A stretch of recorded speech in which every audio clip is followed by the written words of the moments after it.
Hello everyone, मैं आरती सिंह इस YouTube channel पर आप सबका बहुत बहुत स्वागत करती हूँ। आज मैं आप लोगों के लिए कुछ रियल घटनाएं लेकर आई हूँ जो मेरे जीवन में अभी हुई और उन घटनाओं से संबंधित कुछ कहानियाँ और कुछ सबक जो मैंने लिए, जो मैं अब आपके साथ बांटना चाहती हूँ।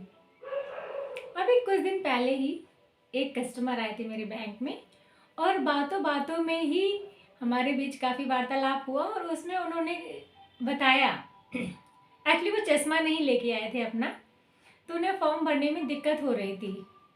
तो उन्होंने बताया, कहते हैं मैम कि अब भी मुझे आँखों का ऑपरेशन कराना है, उसमें शायद 75,000 के आसपास मुझे लगेंगे। तो फिर मैंने ऐसे बच्चों के बारे में, बाकी सब के बारे में पूछा मैंने। तो उन्होंने बताया कि मेरा एक बेटा है, वो मुझसे बहुत नाराज़ रहता है। तो मैंने पूछा क्यों? कहते हैं वो इसलिए नाराज़ रहता है क्योंकि उसे लगता है कि मैंने उन्हें जीवन में वो शिक्षा या वो बेहतर भविष्य या बिजनेस करने के लिए वो पैसे नहीं दिए जो उसे चाहिए थे मुझसे, और मैंने उसका भविष्य नहीं बनाया, इसलिए वो मुझसे नाराज़ रहता है। तो मैं सोच में पड़ गई कि एक तरफ तो वो 75,000 रुपये अपने आंखों के ऑपरेशन के लिए नहीं लगा रहे हैं और दूसरी तरफ उसके बच्चे की ये उम्मीद कि उनके इसलिए नाराज है उनका बच्चा कि ये उनके लिए बिजनेस नहीं करा पाए। तो जब ये सब चीज़ें मेरे दिमाग में चल रही थी तभी एक कहानी मैंने पढ़ी। उस कहानी में एक बहुत ही सज्जन व्यक्ति हैं। वो किसी रास्ते में जा रहे थे, अचानक एक शराबी से उनकी लड़ाई हो गई। वो गाड़ी उसने शराबी ने उनके आगे जानबूझकर लगा दी, जिससे उस शराबी से उनकी मुठभेड़ हो गई। वो आपस में काफ़ी उनकी बहस हुई। फिर वो शराबी को लेकर पुलिस स्टेशन पहुंचे। वहाँ थाने में उन शराबी के खिलाफ उन जो सभ्य पुरुष थे उन्होंने कंप्लेन कराई और फिर उससे पूछा उन्होंने कि ताकि तुम इतनी शराब पीकर रास्ते में क्यों जाते हो, जिससे तुम्हें भी परेशानी होती है, लोगों को भी परेशानी होती है। तो उसने कहा, मैंने बचपन से हमेशा अपने पिताजी को शराब पीते हुए देखा है, इसलिए मैं भी शराब पीता हूँ और इसलिए मुझे भी इसकी लत लग गई है। तो उस व्यक्ति का जवाब सुनकर उन सभ्य पुरुष को ये लगा कि इसका पारिवारिक माहौल ही ऐसा है, शायद इसलिए ये ऐसा है, कोई बात नहीं। फिर वो वहाँ से निकले।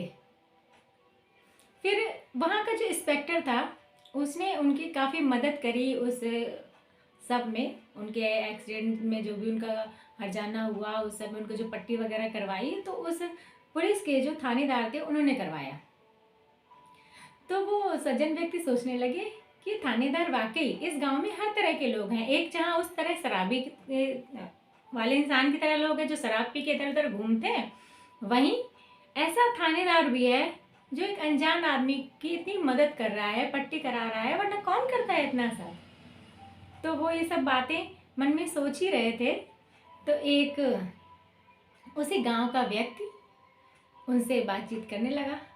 तो उन्हें बताया कि देखो, एक ही गांव में कितने विपरीत तरह के लोग रहते हैं।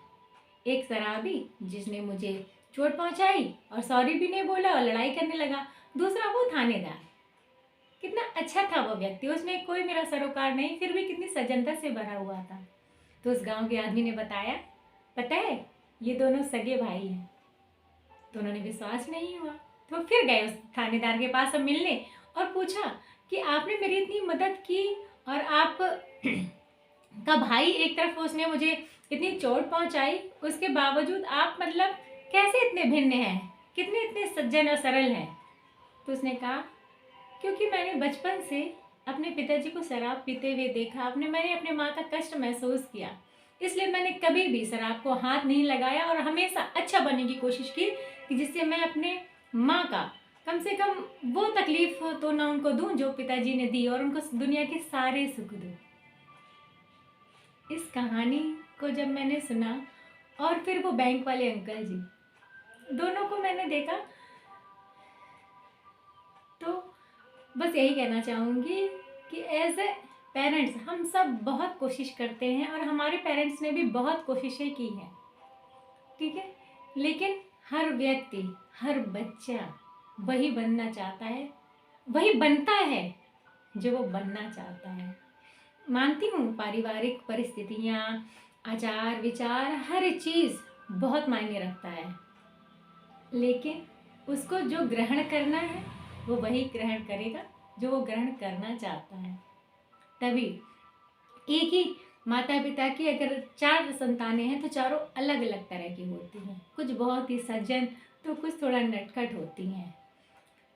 इसका सीधा सा मेरा यही कहना है कि जो पेरेंट्स अपने बच्चों के लिए बहुत दिन रात करते हैं मेहनत, सभी पेरेंट्स करते हैं, लेकिन बाद में जब उन्हें कष्ट होता है तो वो सोचने लगते हैं कहीं उनकी परवरिश में कमी तो नहीं।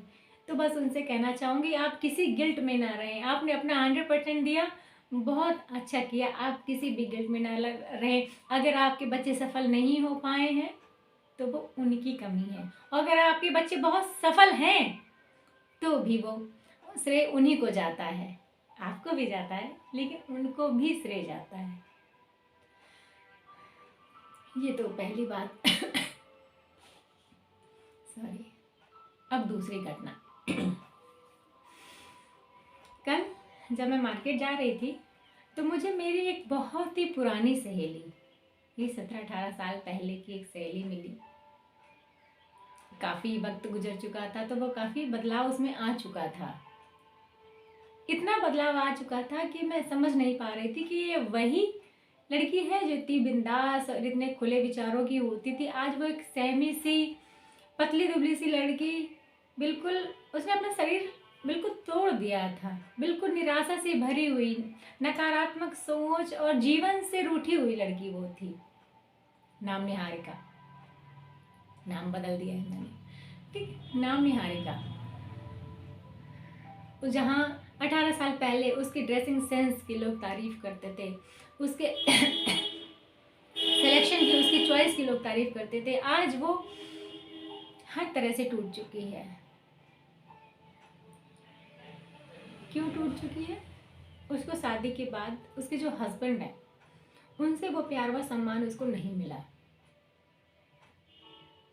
उसने अपने पति को खुश रखने के लिए समाज से दूरी बना ली, अपने अच्छे स्वभाव से दूरी बना ली, अपने हंसी से मुंह मोड़ लिया, सिर्फ अपने आप को 4 दीवारियों में कैद कर लिया। देखिए वो उसका जीवन है, हम सब कोई नहीं होते कमेंट करने वाले। बस उसकी एक जो शिकायत थी उस पर मुझे थोड़ा सा प्रश्न चिन्ह लगाना पड़ रहा है। उसकी सोच ये थी कि किसी ने मेरी मदद नहीं की, न मेरे भाई ने, न मेरे माता पिता ने, ना ही मेरी फ्रेंड सर्किल ने, ना ही किसी ने भी मुझे ऐसे बुरे समय में मदद नहीं की, इसलिए मेरी परिस्थिति आज ऐसी है और आज भी मैं उस घुटन के जीवन में जी रही हूँ। तो उस निहारिका से, और उस निहारिका से ही क्यों, मैं हमारे आसपास ऐसी बहुत सारी स्त्रियां होती हैं, बहुत सारी हमारी सखियां सहेलियां ऐसी होती हैं जो इस बुरे भंवर में फंसी होती हैं और उन्हें किसी बाहरी का से सहारे की उम्मीद होती है कि बाहर से कोई आएगा और हमें इस भव सागर से निकालेगा। लेकिन हमेशा ऐसा नहीं होता ना, बाहर से कोई हमें मदद करने नहीं आता। क्यों नहीं आता? शायद ये वो समय है जिसमें भगवान श्री कृष्ण अर्जुन से कहते हैं, हे पार्थ, तुम्हें लड़ना तो तुम्हें होगा ही, तुम्हें लड़ना पड़ेगा। तो ये वो ऐसा समय होता है जिसे हमें खुद पार करना होता है, खुद लड़ना होता है बिना किसी सहायता के। शायद ये समय हमारा ऐसा समय है जिसमें भगवान हमें कुछ सीख दे रहे हैं कि अब इस समय में तुम लड़ो और तुम बाहर निकलो और बेहतर बन के बाहर निकलो। इस परिस्थिति पर भी एक कहानी जो मुझे उस समय याद आई। एक पानी का टैंक जिसमें गलती से एक बंदरिया अपने बच्चे के साथ गिर गई।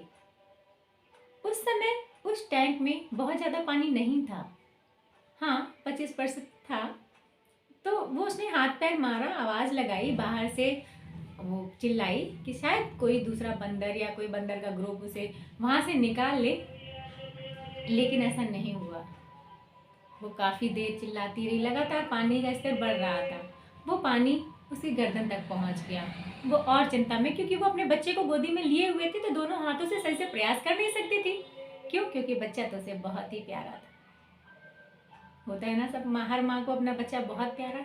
कभी कभी हम बच्चों के मोह के कारण खुद को उस परिस्थितियों से नहीं निकाल पाते, उसमें बने रहते हैं कि हमारे बच्चों का क्या होगा। अगर हम कुछ ऐसा कदम उठाएंगे, इस भवसागर से निकलने के लिए हाथ पैर मारेंगे, तो हमारे बच्चों का क्या होगा। यही सोचकर हम सब रुक जाते हैं, कहीं थम जाते हैं। फिर वो बंदरिया और पानी बढ़ा। जब वो पानी उसके नाक और उसके आँख तक चढ़ने लगा, उसके सर तक चढ़ गया, तो वो घबरा के, तिलमिला के, जब उसे सांस लेने में दिक्कत हुई तो उसने उससे बच्चे को छोड़ दिया और बाहर फटफटा के निकल गई कोशिश करके। और जब वो बाहर निकल गई तो उसने अपने बच्चे को भी संभाल लिया। बस इस कहानी से ये कहने का मेरा तात्पर्य है कि जब तक आप अपने बंधनों में, यानी अपने बच्चे को या किसी भी ऐसी मजबूरी को थामे रहेंगी, पकड़े रहेंगी, दूसरे को आवाज़ देती रहेंगी, तो हो सकता है कोई ना पा रहा हो। तो 2 मिनट के लिए, कुछ क्षणों के लिए, कुछ महीनों के लिए बच्चे को छोड़िए और उस परिस्थिति से बाहर निकलिए और फिर उस बच्चे को उज्जवल भविष्य दीजिए। क्योंकि जब तक हम खुद उन परिस्थिति से बाहर निकलना नहीं सीखेंगे ना, हम खुद फाइट बैक नहीं करेंगे ना, तब तक हम दूसरों को कब तक दोष देंगे, कब तक दूसरों की राह तकेंगे। खुद भी तो हमें फाइट बैक करना है हमारी परिस्थितियों के लिए। फिर से यही कहूँगी, काफ़ी हद तक हम जिम्मेदार होते हैं, चाहे वो हमारी सोच के जरिए हो, चाहे हमारे आसपास के माहौल के जरिए हो, कुछ भी हो। मानती हूँ सबकी परिस्थितियाँ इतनी अच्छी नहीं होती हैं, सबको उतना अच्छा भविष्य नहीं मिलता है जितना हम सबको मिला है, लेकिन फिर भी फाइट बैक तो करना पड़ता है। खुद को ही उन परिस्थितियों से निकलना पड़ता है, उस बंदरिया की तरह। जब तक वो अपने बच्चे को पकड़े थी, हाथ पैर नहीं मार रही थी, दूसरों को आवाज़ दे रही थी, लेकिन जब वो पीक आया तो उसको छोड़ना पड़ा। शायद वही दर्द, वही तकलीफ भगवान आपको दे रहे हैं, वो आत्मविश्वास भरने के लिए, वो झुंझलाहट, वो उत्तेजना भरने के लिए, कि ताकि आप उस परिस्थिति से निकलें और खुद आगे बढ़े, नया रास्ता खोजें। देखिए, जब भी कोई हम नया रास्ता खोजते हैं, जब भी पटरियाँ, जो ट्रेन होती है ना, जब पटरी पे चलती है, जब दूसरी पटरी पे जाती है तो हल्की सी चिंगारी होती है। तो जब भी हम कोई नया रास्ता अपनाना चाहते हैं, जब भी हम कोई नए सफ़र में निकलते हैं, तो चिंगारी तो उठती ही है, लोगों को बुरा तो लगता ही है। लेकिन जब वो नए सफ़र पे नई ऊंचाइयाँ छूती है ना, तो सब उसके आगे पीछे होते हैं, सब उसकी सराहना करते हैं। तो हर उस निहारिका को जो हमारे आसपास है, उसको यही कहना चाहूँगी कि अपना युद्ध खुद लड़ो। हे पार्थ, अपना युद्ध खुद लड़ो, अपने अर्जुन खुद बनो, अपने कृष्ण खुद बनो। तुम्हारे अंदर ही अर्जुन है, तुम्हारे अंदर ही कृष्ण है। और जब तुम संघर्ष करोगी, तुम आगे अपने जीवन में बढ़ोगी, तो देखना भगवान खुद ब खुद तुम्हारी सहायता के लिए आगे आएंगे, तुम्हें मदद पहुंचाएंगे। और ये भी सच है, अगर अभी तक तुम्हारे पास मदद नहीं पहुंची है, तो भगवान चाहते हैं कि तुम खुद आगे बढ़ो, तुम खुद कुछ करो और अपना जीवन सही करो। अब सिर्फ बात उस रिश्ते की नहीं है, सिर्फ बात निहारिका की नहीं है, किसी भी परिस्थिति की है। कभी कभी हम ऐसी परिस्थितियों में फंस जाते हैं जिन परिस्थितियों में हम दूसरों से ज़्यादा उम्मीद करते हैं। हर रिश्ते से हम उम्मीद करते हैं, उम्मीदों से ही है जीवन, मानती हूँ। क्या मैं उम्मीद हम अपनों से ही तो करते हैं, लेकिन जब उम्मीद नहीं पूरी हो तो दुख करना गलत है। उस उम्मीद अगर सामने से नहीं पूरी हो रही है, इसका मतलब भगवान कुछ और रास्ता हमारे लिए बना रहे हैं, हमें दिखा रहे हैं। और उस संघर्ष के समय बस यही सोचना है, जब सुख नहीं रहा तो दुख भी नहीं रहेगा, और उस दुख के सफ़र को आगे क्रॉस कर जाना है। तो आज मैंने 2 घटनाएं, और 2 घटनाओं में 2 कहानियां आपसे साझा की। ये 2 घटनाएं होती रहती है ना आप सबके साथ भी। तो आज की कहानियाँ और उनसे मिली हुई सीख आपको कैसी लगी मुझे ज़रूर बताइएगा। आज के लिए इतना ही। बहुत बहुत धन्यवाद। जिन्होंने चैनल नहीं सब्सक्राइब किया है वो प्लीज़ कर लें, और जिन्होंने किया है उनको बहुत बहुत धन्यवाद। Thank you so much. Bye bye.